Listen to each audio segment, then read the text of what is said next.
2월 8일 화요일 서밋타임입니다.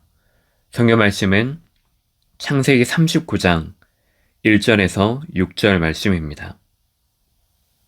창세기 39장 1절에서 6절 구약 60쪽에 있습니다.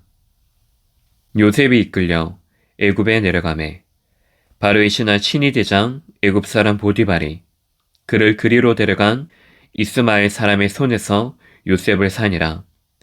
여호와께서 요셉과 함께 하심으로 그가 형통한 자가 되어 그의 주인 애굽 사람의 집에 있으니 그의 주인이 여호와께서 그와 함께 하심을 보며 또 여호와께서 그의 범사에 형통하게 하심을 보았더라.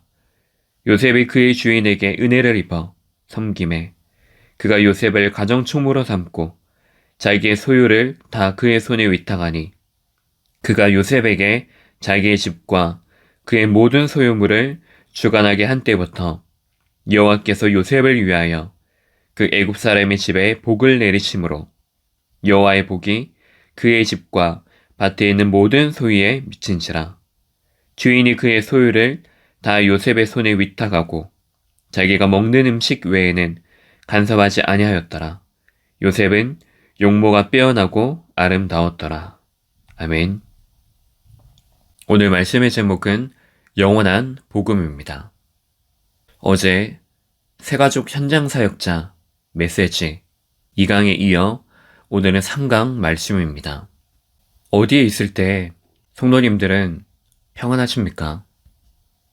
언제 가장 힘을 얻으십니까? 대체로 교회에서 예배 드릴 때 그 예배 시간에는 하나님이 오늘 그 예배 시간을 통하여서 주시는 것들에 더 집중이 되어지는 시간이 되어질 것입니다. 그러면 예배가 끝난 이후에 집으로 돌아갔을 때 그때는 어떻습니까?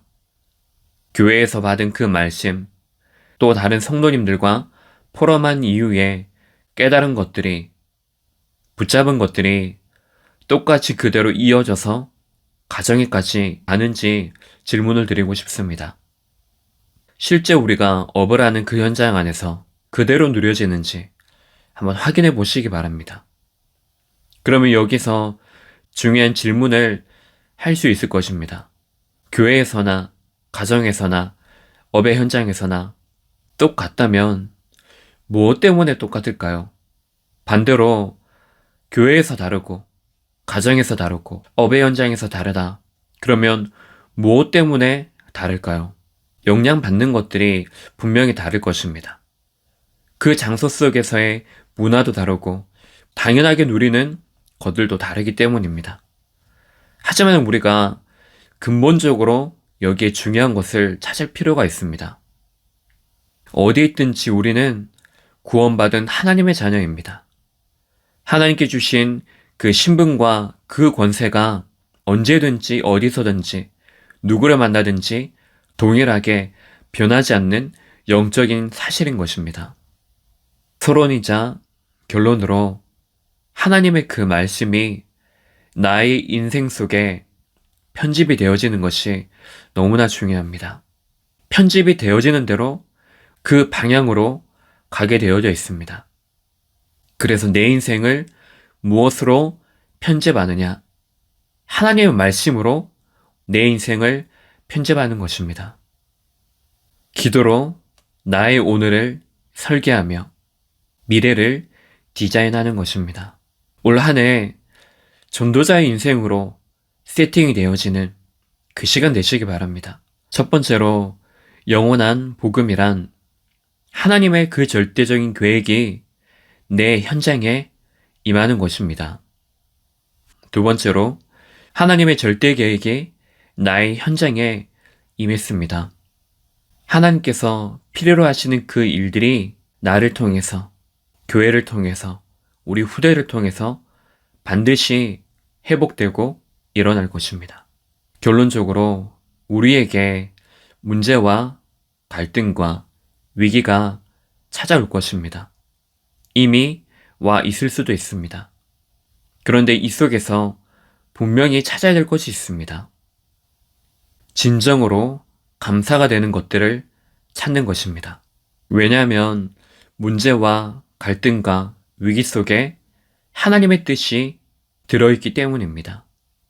진짜 중요한 미래의 응답이 그 속에 들어있습니다. 그 속에서 길이 보이는 것입니다. 강단의 말씀처럼 나의 숨은 영적인 문제를 치유하는 이 길은 오직 한 가지밖에 없구나. 하나님께서 내게 주신 그 말씀으로 치유하는 길밖에는 없습니다. 우리가 오랜 기간 동안에, 오랜 시간 동안에 말씀을 들었지만 아무리 그 말씀을 많이 들어도 그 말씀을 깨달을 수 있는 하나님의 은혜가 내게 주어지지 않으면 절대 불가능입니다. 그 은혜를 날마다 구하고 날마다 하나님께 받으며 예배의 축복이 내 안에서 누려지는 것입니다. 중요한 포인트는 하나님께서 강단을 통해 주시는 그 말씀으로 인도받는 것입니다. 그 과정 속에 기도할 수 있는 영적인 상태, 말씀을 가지고 인도받을 수 있는, 인도받으려고 하는 그 영적인 상태가 이미 나에게 응답으로 와 있다는 것을 발견하게 될 것입니다. 마지막으로 그 말씀을 가지고 현장에서 중요한 것들을 확인하는 것입니다. 그것들이 결국에는 내 안에 숨겨진 영적인 문제, 그리고 영적인 무지, 그것을 깨트리게 될 것입니다. 다윗과 같이 어느 현장에 있든지 하나님이 함께 하심을 누리는 그 축복의 오늘, 축복의 시간이 되시기 바랍니다. 기도하겠습니다. 하나님, 우리의 인생이 전도자의 인생으로 편집되어지고 설계되어지며 디자인되어지는 축복의 한 해가 되게 앞서서 오직 복음, 완전한 복음, 영원한 복음, 이것을 오늘 우리가 붙들고 나를 치유하는 시간이 되게 앞서서 내 안에 숨은 영적인 문제를 발견하고 영적인 무지가 치유되어지는 날이 되게 앞서서 그리스도의 신 예수님 이름으로 기도합니다. 아멘.